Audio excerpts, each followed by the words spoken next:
मेरी भाषा हिंदी भाषा परिवार में आप सभी का स्वागत है। और आज हम पढ़ने वाले हैं कक्षा 6 की पाठ्य पुस्तक वसंत से पाठ लोकगीत। प्यारे विद्यार्थियों, आप सभी जानते हैं लोकगीत क्या होते हैं। अगर आप गांव से संबंधित हैं, क्योंकि हम सभी गांव से जुड़े हैं, हो सकता है आप अभी शहर में रहते हों, लेकिन आपके माता पिता, आपके दादा दादी, आपके परदादा, आपके परदादी गाँव से जुड़े होंगे और गर्मी की छुट्टियों में या जब भी आपको समय मिलता है आप गाँव जरूर जाते होंगे। गाँव में अनेक त्योहार होते हैं, उत्सव होते हैं, जैसे किसी का जन्म दिवस होता है, विवाह का अवसर होता है, किसी की मृत्यु होती है, तो उस अवसर पर वहाँ के लोग अनेक प्रकार के लोकगीत गाते हैं। आपने इन लोकगीतों को जरूर सुना होगा। इन लोकगीतों को वहाँ के लोग गाते हैं। इन लोकगीतों को गाने के लिए कोई विशेष प्रशिक्षण की आवश्यकता नहीं होती है। वहाँ के लोग अपने पूर्वजों से इनको सुनते हुए आए हैं और एक पीढ़ी से दूसरी पीढ़ी तक इसी प्रकार से ये जो कला है लोकगीत गाने की, वो चलती आ रही है।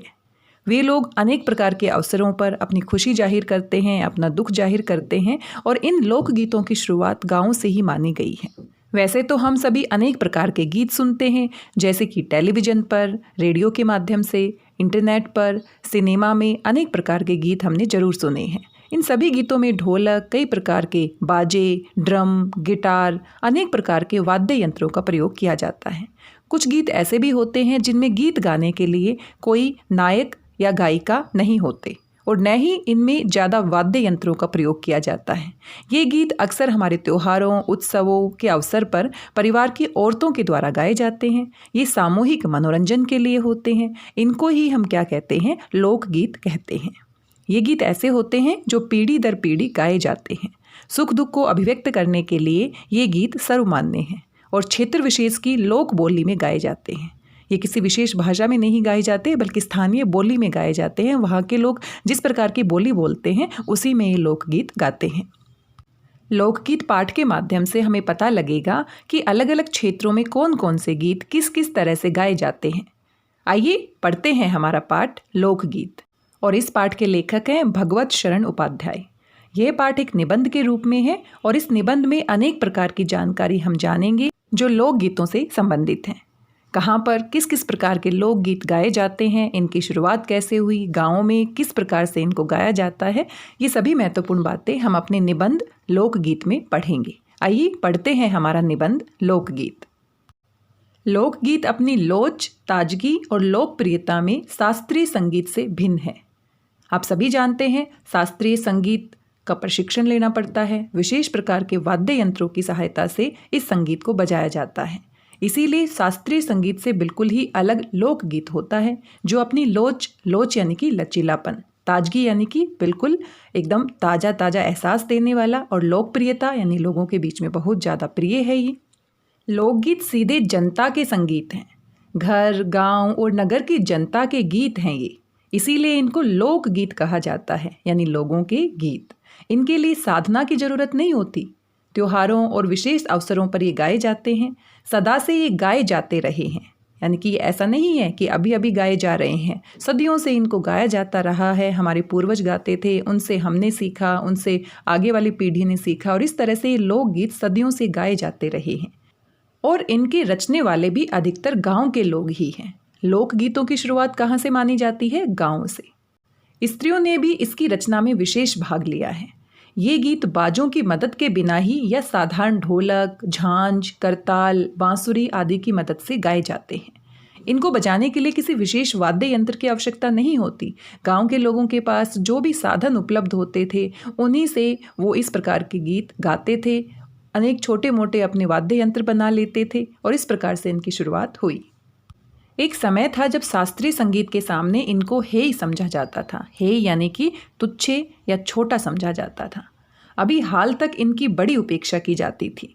ऐसा नहीं है कि इनको ज़्यादा सम्मान की दृष्टि से देखा जाता था। ये सिर्फ गाँव तक सीमित थे, लेकिन शास्त्रीय संगीत के जानने वाले जो बड़े बड़े विद्वान थे वो इनको हीन समझते थे, तुच्छ समझते थे। पर इधर साधारण जनता की ओर जो लोगों की नज़र फ्री है, तो साहित्य और कला के क्षेत्र में भी परिवर्तन हुआ है। अनेक लोगों ने विविध बोलियों के लोक साहित्य और लोक गीतों के संग्रह पर कमर बांधी है।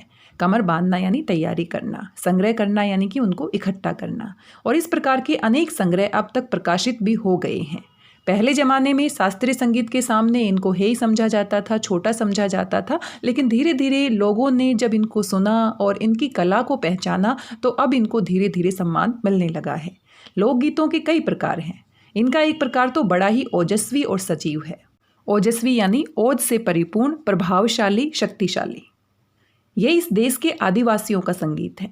मध्य प्रदेश, दक्कन, छोटा नागपुर में गोंड खांड, ओरांव मुंडा, भील संथाल आदि फैले हुए हैं। ये सभी आदिवासी जातियां हैं, गोंड, खांड, ओरांव, मुंडा, भील, संथाल, जिनमें आज भी जीवन नियमों की जकड़ में बंध न सका और निर्द्वंद लहराता है।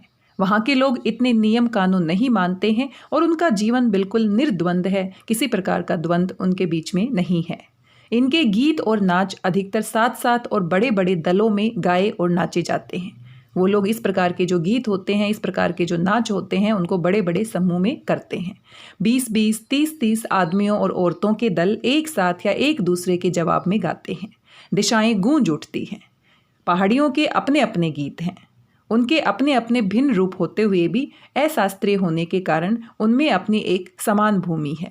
गढ़वाल, किन्नौर, कांगड़ा आदि के अपने अपने गीत और उन्हें गाने की अपनी अपनी विधियां हैं। उनका अलग नाम ही पहाड़ी पड़ गया है। आपने देखा हर जगह के अपने लोकगीत होते हैं, हर जगह का अपना लोक संगीत होता है और उसका उसी के हिसाब से नाम भी पड़ जाता है। जो पहाड़ी क्षेत्र में गाए जाने वाले लोकगीत हैं उनको विशेष रूप से पहाड़ी लोकगीत कहा जाता है। वास्तविक लोकगीत देश के गांवों और देहातों में है। इनका संबंध देहात की जनता से है। बड़ी जान होती है इनमें। चैता, कजरी, बारहमासा, सावन आदि मिर्जापुर, बनारस और उत्तर प्रदेश के पूर्वी और बिहार के पश्चिमी जिलों में गाए जाते हैं। ये विशेष स्थान पर गाए जाने वाले लोकगीत हैं जिनको चैता, कजरी, बारहमासा और सावन कहा जाता है और इनके जो क्षेत्र हैं वो हैं मिर्जापुर, बनारस और उत्तर प्रदेश के पूर्वी और बिहार के पश्चिमी जिलों में। बाउल और भतियाली बंगाल के लोकगीत हैं। तो आपसे पूछा जा सकता है बंगाल के लोकगीत कौन कौन से हैं, उत्तर प्रदेश, मिर्जापुर, बनारस यहाँ के लोकगीत कौन कौन से हैं, तो आप इनके नाम जरूर याद रखिएगा। पंजाब में माहिया आदि इसी प्रकार के हैं और पंजाब के लोकगीत का नाम क्या है? माहिया। हीर रांझा, सोहनी महिवाल संबंधी गीत पंजाबी में और ढोला मारू आदि के गीत राजस्थानी में बड़े चाव से गाए जाते हैं। राजस्थानी लोकगीतों का नाम क्या है? ढोला मारू। इन देहाती गीतों के रचयिता कोरी कल्पना को इतना मान न देकर अपने गीतों के विषय रोजमर्रा के बहते जीवन से लेते हैं। इन लोक गीतों में जो लोग जीवन जीते हैं, रोजाना के जो काम करते हैं, उन्हीं से संबंधित कहानी होती है जिससे वे सीधे मर्म को छू लेते हैं क्योंकि ये उनके जीवन से जुड़े हुए होते हैं। उनके राग भी साधारणतः पीलू, सारंग, दुर्गा, सावन, सोरठा आदि हैं। ये राग के नाम हैं जो संगीत गाते समय बजाए जाते हैं। कहरवा, बिरहा, धोबिया आदि देहात में बहुत गाए जाते हैं और बड़ी भीड़ आकर्षित करते हैं। जब इस प्रकार के लोकगीतों को गाया जाता है तो आसपास के लोग इकट्ठा हो जाते हैं और बहुत सारे लोगों को आकर्षित करते हैं। इनकी भाषा के संबंध में कहा जा चुका है कि ये सभी लोकगीत गांवों और इलाकों की बोलियों में गाए जाते हैं, किसी विशेष मान्यता प्राप्त भाषा में नहीं गाए जाते। जैसी बोली वहाँ के लोग बोलते हैं, अपनी ही बोली में इन लोकगीतों को गाते हैं। इसी कारण ये बड़े आह्लादकर और आनंददायक होते हैं। अब जो लोग जहाँ पर रहते हैं, जैसी बोली बोलते हैं, वो उसी को समझते हैं और उसी बोली में जब इन लोक गीतों को गाया जाता है तो हर व्यक्ति के दिल से ये जुड़ जाते हैं और उनको उनका अर्थ भी समझ में आता है। उन लोक गीतों के माध्यम से कही जाने वाली कहानी भी वो समझ पाते हैं, इसीलिए वो उनके दिल को छू लेते हैं और वो आनंदित हो जाते हैं। राग तो इन गीतों के आकर्षक होते ही हैं, इनकी समझी जा सकने वाली भाषा भी इनकी सफलता का कारण है क्योंकि हर व्यक्ति उसकी भाषा को समझ सकता है क्योंकि वो उस बोली से जुड़ा होता है, उस क्षेत्र से जुड़ा होता है जिसमें इस प्रकार के लोकगीत गाए जाते हैं। भोजपुरी में करीब 30-40 वर्षों से विदेसिया का प्रचार हुआ है। ये भी एक प्रकार का लोकगीत है। विदेसिया गाने वालों के अनेक समूह इन्हें गाते हुए देहात में फिरते हैं। उधर के जिलों में विशेषकर बिहार में विदेसिया से बढ़कर दूसरे गाने लोकप्रिय नहीं हैं। इन गीतों में अधिकतर रसिक प्रियों और प्रियाओं की बात रहती है, परदेसी प्रेमी की, और इनसे करुणा और विरह का रस बरसता है। विदेशिया जो गीत होते हैं वो प्रेमी प्रेमिकाओं की कथाओं पर आधारित होते हैं, और जब प्रेमी किसी प्रदेश में चला जाता है, विदेश में चला जाता है, तो जो करुणा और विरह, बिछड़ने का जो दुख होता है, उसकी भावना उसमें होती है। जंगल की जातियों आदि के भी दल गीत होते हैं। दल यानी समूह। बहुत सारे लोग समूह में आते हैं और इस प्रकार के गीत गाते हैं। जो जंगल में अनेक प्रकार की जनजातियां रहती हैं, जो अधिकतर बिरहा आदि में गाए जाते हैं। बिरहा क्या होता है? एक दूसरे से अलग होना। पुरुष एक ओर और स्त्रियां दूसरी ओर एक दूसरे के जवाब के रूप में दल बांधकर गाते हैं और दिशाएं गुंजा देते हैं। पर इधर कुछ काल से, काल यानी समय से, इस प्रकार के दलीय गायन का हास हुआ है। हास होना यानी कि वो धीरे धीरे कम हो रहे हैं। एक दूसरे प्रकार के बड़े लोकप्रिय गाने आहल्ला के हैं। अधिकतर ये बुंदेलखंडी में गाए जाते हैं। आरंभ तो इनका चंदेल राजाओं के राजकवि जगनीक से माना जाता है, जिसने आहल्ला उदल की वीरता का अपने महाकाव्य में बखान किया है। राजकवि जगनीक संस्कृत में लिखते थे और आहल्ला उदल दो वीर योद्धा थे जिनकी वीरता के बारे में उन्होंने महाकाव्य में बखान किया है, यानी उनकी कहानी को, उनकी वीरता की कहानी को बताया है। पर निश्चय ही उसके छंद को लेकर जन बोली में उसके विषय को दूसरे देहाती कवियों ने भी समय समय पर अपने गीतों में उतारा, और ये गीत हमारे गाँव में आज भी बहुत प्रेम से गाए जाते हैं। राजकवि जगनीक ने आहल्ला और उदल की वीरता की कहानी अपने महाकाव्य में बताई थी, लेकिन आज भी लोग लोकगीतों में भी आहल्ला और उदल की कहानी के बारे में लोकगीत गाते हैं, और लोगों के द्वारा इनको सराहा भी जाता है। लोग इनको सुनना पसंद भी करते हैं। हमारे गांव में आज भी बहुत प्रेम से गाए जाते हैं। इन्हें गाने वाले गांव गांव ढोलक लिए गाते फिरते हैं। इसी की सीमा पर उन गीतों का भी स्थान है जिन्हें नट रस्सियों पर खेल करते हुए गाते हैं। आपने देखा होगा गाँव में नट जो होते हैं वो कलाबाजी दिखाते हैं, रस्सी के ऊपर चलकर दिखाते हैं, और जब वो अपना कर्तव्य दिखाते हैं तो वहाँ पर भी लोकगीत गाए जाते हैं। अधिकतर ये गद्य पदात्मक हैं और इनके अपने बोल हैं। पदात्मक यानी कि कविता के रूप में होते हैं और इनको गाया जा सकता है लय और ताल के साथ। अनंत संख्या अपने देश में स्त्रियों के गीतों की है तो ये गीत भी लोकगीत ही, पर अधिकतर इन्हें औरतें ही गाती हैं। औरतें अपनी स्थानीय भाषा में, अपनी स्थानीय बोली में, जब भी कोई विवाह का अवसर होता है, किसी का जन्म होता है या किसी की मृत्यु होती है, तो औरतें ही मिलकर इस तरह के लोकगीतों को गाती हैं। इन्हें सिरजती भी अधिकतर वही हैं। सिरजती यानी इनकी रचना करने वाली, उनके बोल लिखने वाली औरतें ही होती हैं। वैसे मर्द रचने वाले या गाने वालों की भी कमी नहीं है, पर इन गीतों का संबंध विशेषतः स्त्रियों से है। स्त्रियों ने ज़्यादातर लोकगीतों की रचना की है, उनको गाया है। मर्द भी बहुत सारे हैं जो इस प्रकार के लोकगीत लिखते हैं, गाते हैं, लेकिन स्त्रियों की संख्या अधिक है। इस दृष्टि से भारत इस दिशा में सभी देशों से भिन्न है। भिन्न यानी अलग है, क्योंकि संसार के अन्य देशों में स्त्रियों के अपने गीत मर्दों या जनगीतों से अलग और भिन्न नहीं हैं, मिले जुले ही हैं। त्योहारों पर नदियों में नहाते समय के, नहाने जाते हुए राह के, राह यानी रास्ते के, विवाह के, मटकोड़, ज्योनार के, संबंधियों के लिए प्रेम युक्त गाली के, जन्म आदि सभी अवसरों के अलग अलग गीत हैं जो स्त्रियां गाती हैं।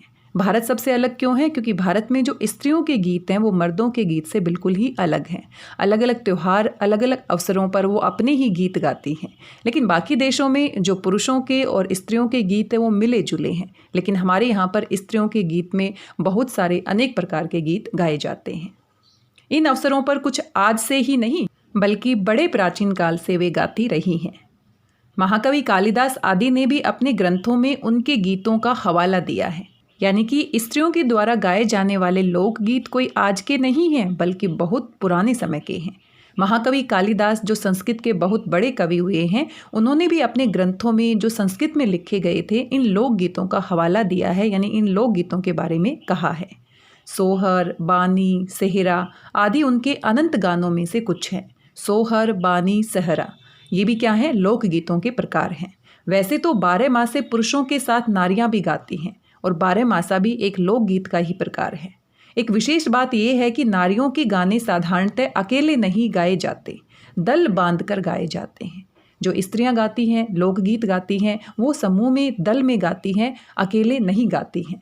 अनेक कंठ एक साथ फूटते हैं, यद्यपि अधिकतर उनमें मेल नहीं होता, क्योंकि उनको इस प्रकार का कोई प्रशिक्षण नहीं मिलता है। वो तो अपनी खुशी के कारण गाती हैं। तो अनेक प्रकार के लोग जब समूह में गाते हैं और बिना अभ्यास किए गाते हैं तो उनके जो सुर होते हैं वो एक साथ नहीं मिलते हैं।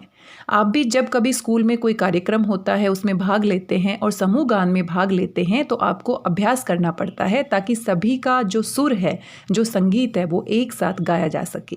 लेकिन यहाँ जो औरतें होती हैं वो अपनी खुशी से गाती हैं, कोई पहले अभ्यास नहीं करती हैं। तो जब वो समूह में गाती है, दल में गाती हैं, तो अधिकतर उनमें मेल नहीं होता। फिर भी त्योहारों और शुभ अवसरों पर वे बहुत ही भले लगते हैं, भले यानी अच्छे लगते हैं। गाँवों और नगरों में गायिकाएँ भी होती हैं जो विवाह, जन्म आदि के अवसरों पर गाने के लिए बुला ली जाती हैं। कुछ औरतें तो अपनी खुशी से ही गाती हैं, लेकिन कुछ गायिकाएं भी होती हैं जो घर घर जाकर अनेक अवसरों पर जाती हैं और इस तरह के लोकगीत गाती हैं। तो कई लोग उनको बुलाते भी हैं गाने के लिए। सभी ऋतुओं में स्त्रियां उल्सित होकर यानी कि बहुत खुश होकर दल बांध कर गाती है। दल यानी समूह में गाती हैं। पर होली, बरसात की कजरी आदि तो उनकी अपनी चीज़ है जो सुनते ही बनती है। पूर्व की बोलियों में अधिकतर मैथिल, कोकिल, विद्यापति के गीत गाए जाते हैं। विद्यापति भी बहुत ही प्रसिद्ध कवि हैं जो अनेक प्रकार की रचनाएं कर चुके हैं और उनके जो गीत हैं वो बड़े खुशी के साथ गाए जाते हैं। जिस प्रकार कालिदास का नाम आया है, राजकवि जगनीक का नाम आया है, इसी प्रकार से विद्यापति भी बहुत प्रसिद्ध कवि हैं। और पूर्व की बोलियों में अधिकतर मैथिल, कोकिल, विद्यापति के गीत गाए जाते हैं। पर सारे देश के कश्मीर से कन्याकुमारी, केरल तक और काठियावाड़, गुजरात, राजस्थान से उड़ीसा, आंध्र तक अपने अपने विद्यापति हैं। अपने अपने विद्यापति यानी कि अलग अलग लोग हैं जो इस प्रकार के गीत गाते हैं, अपनी अपनी बोलियों में गाते हैं, लोकगीत के रूप में गाते हैं। स्त्रियां ढोलक की मदद से गाती हैं। अधिकतर उनके गाने के साथ नाच का भी पुट होता है, यानी कि वो गाने के साथ साथ नाचती भी हैं।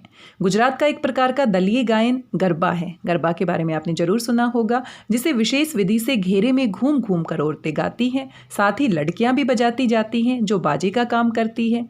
इसमें नाच गान साथ चलते हैं, नाचना भी होता है और गाना भी होता है। वस्तुतः ये नाच ही है, सभी प्रांतों में ये लोकप्रिय हो चला है। इसी प्रकार होली के अवसर पर ब्रज में रसिया चलता है। रसिया भी एक प्रकार का लोकगीत है जिसे ब्रज के लोग गाते हैं और दल में गाते हैं, जिसे दल के दल लोग गाते हैं, स्त्रियां विशेष तौर पर। गांव के गीतों के वास्तव में अनंत प्रकार हैं, अनेक प्रकार के लोकगीत होते हैं।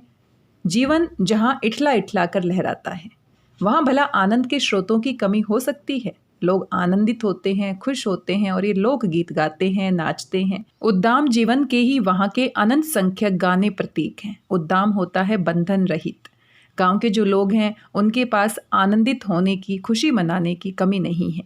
वो किसी भी बहाने से, लोकगीतों के बहाने से, नृत्य के बहाने से खुश हो ही जाते हैं। उद्दाम जीवन के यानी कि बंधन रहित जीवन के वहाँ के अनंत संख्यक गाने प्रतीक हैं और यही लोकगीत हैं जिससे लोग आनंदित होते हैं, खुशी के अवसर पर, दुख के अवसर पर अपनी भावनाएं अभिव्यक्त करते हैं। और धीरे धीरे ये जो लोक कला है वो पूरे भारत में जानी जा रही है, पूरे भारत में सराही जा रही है। पहले ये लोक कला सिर्फ गाँव तक सीमित थी, लेकिन धीरे धीरे संस्कृति का प्रचार प्रसार हो रहा है और सरकार भी इन लोकगीतों को बढ़ावा दे रही है। अनेक प्रकार के राष्ट्रीय उत्सव मनाए जाते हैं जिनमें इनकी सराहना की जाती है।